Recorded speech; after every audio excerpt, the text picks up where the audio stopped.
Hello everybody, welcome to another video. We start this one off with a guessing game. What do you think is going to appear in that gap there? Any ideas? You haven't got long to sort it out, and if you are playing this game with someone, it might be an idea to pause it. You're at home and you're the top one. Whoa, whoa. Straight through the red light as well. As I've said many times before, driving is all about habits, or bad habits if you're a bad driver. Look at this guy in front of me. He changes lanes, coming up to a roundabout. He changes lanes again, going round the roundabout, and then back again. One day, someone's going to be next to him when he does that, because he's got that bad habit of changing lanes, unnecessarily and without indication. So in this clip, we're looking at this car here. It wants to turn left. It's leaving it a little bit late to get into the left lane. It needs to be in the lane that I'm in. I'm turning left as well. But it's distracted, obviously, for a reason that you will see in a minute. But someone else has got to make allowances for him. Defensive driving again. The van has to slow down behind him. The car behind me has to slow down to let him in to have decent braking distance as well. And you'll see in a second why he's distracted. If it is a he, I'm not actually 100% sure it's a he. We'll have a little close up in a minute if you can't see it.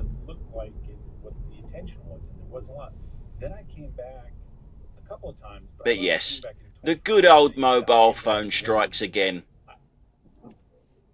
Wembley Stadium, it's funny, when you're an American, you have this view of what Wembley is, and it's like one of the greatest facilities. It's iconic, isn't it? Oh, yeah.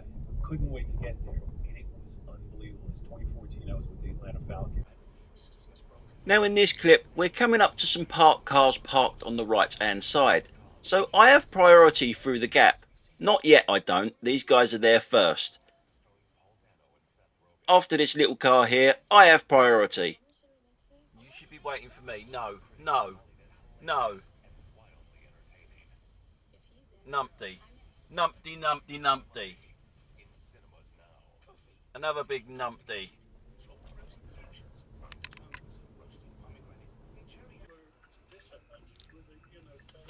Now up there in front, there is a bend that goes to the right. So if you're coming from the right, you have to literally turn right into that road that the arrow is pointing to. You see this car, you think he could have stopped if I was closer? And we do still drive on the left.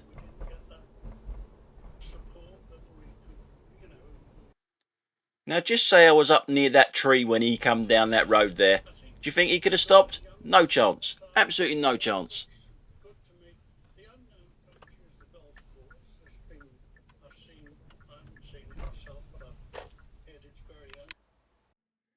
Now this clip is all for you people that go through red lights. You can see both sides of the lights there. You watch how quickly it goes from red on that side to green on my side. There's no delay. Red, red, red, red. Shows you how dangerous it is to go through a red light. Entering average speed check zone. It's time for an Audi clip. Always an Audi. Doesn't do a lot wrong really, and in hindsight I don't think he was flashing me. We're looking at the van to our left and an Audi coming towards us. I've got plenty of time to get through that gap before he gets there. What was the flash for?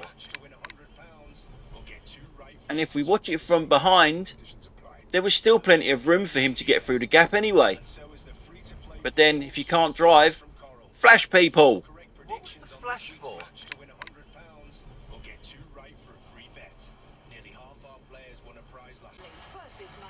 It's the good old manners thing again. The British are famous for their good manners, aren't they?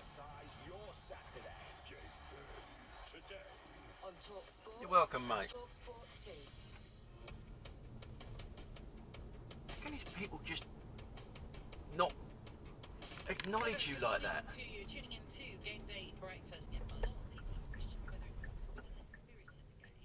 So I'm going to play this back a little bit further than what I should do really, just to give you some idea of what the roads are like here. They're a bit tight, to say the least. I can see down there that there's a car, but I don't know it's about to park. Until I see it's about to park, then I can go.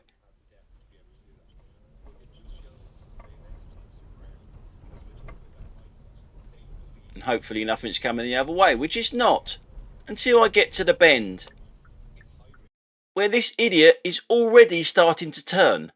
Into a blind bend that he can't see round that van, it's starting to turn already.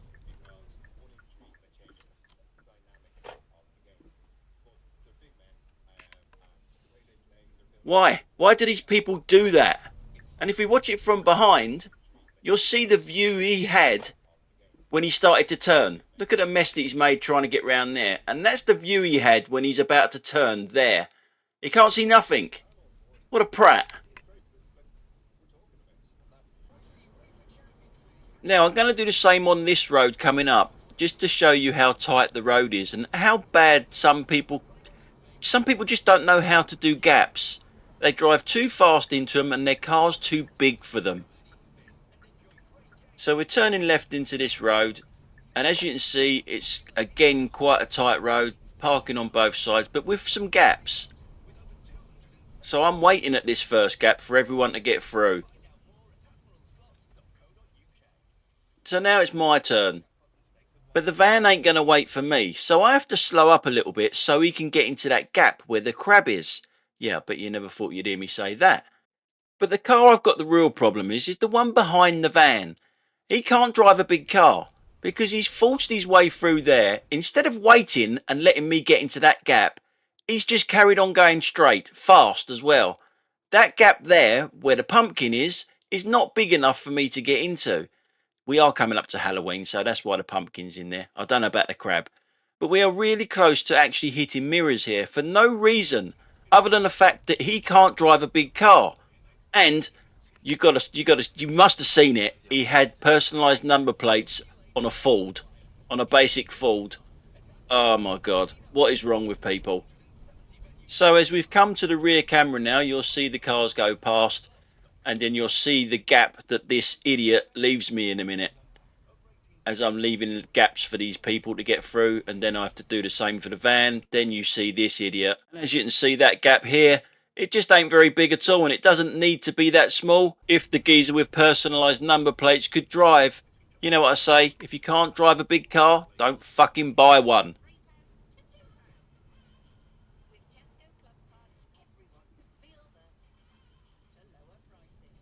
We all know exactly where you're going, don't we? We just guess, shall we?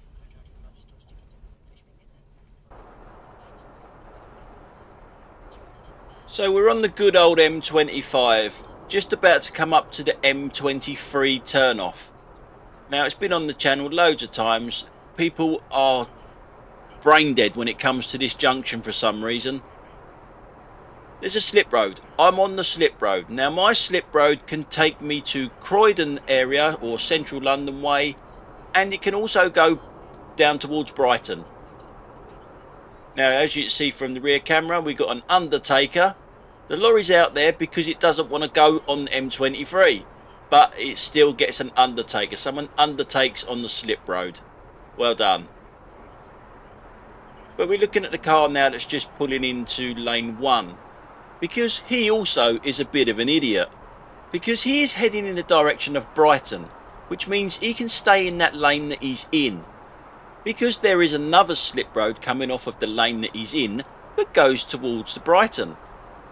So, being a thick idiot, he has to rely on someone else to help him out as well, i.e. me doing defensive driving, because he pulls into my braking distance here, hits the brakes, so I have to hit my brakes to let him in.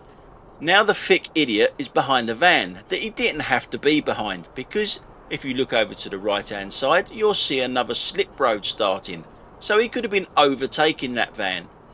So it pays to actually read the road signs, concentrate and stop being a thick idiot. I'm just going to run this on a little bit just to show you the lanes up here, how he would have been in a better position had he been concentrating and stopped being a thick idiot. The van's gone off to the left obviously, and both lanes go off to Brighton, or in the direction of Brighton I should say. And as soon as the solid white lines stop, he changes lanes and off he goes. And he would have been a lot further down the road without getting in my way, making me brake, getting stuck behind the van, if he'd concentrate and read the road signs. Right, in this clip I'm just going to show you way back from the incident how tight the road is, and you cannot have space on your left hand side as much as what you would do on a normal road. The road just simply isn't big enough. You've got to be tight in. Unlike him, he's got all that room there and he's over the line. You can't do that on these roads. You've got to be closer. And he wasn't even over by the time I got there. Can't drive a big car? Don't fucking buy one. Well, that's it for today, guys. Thanks for watching. I'll catch you on the next one. Bye for now.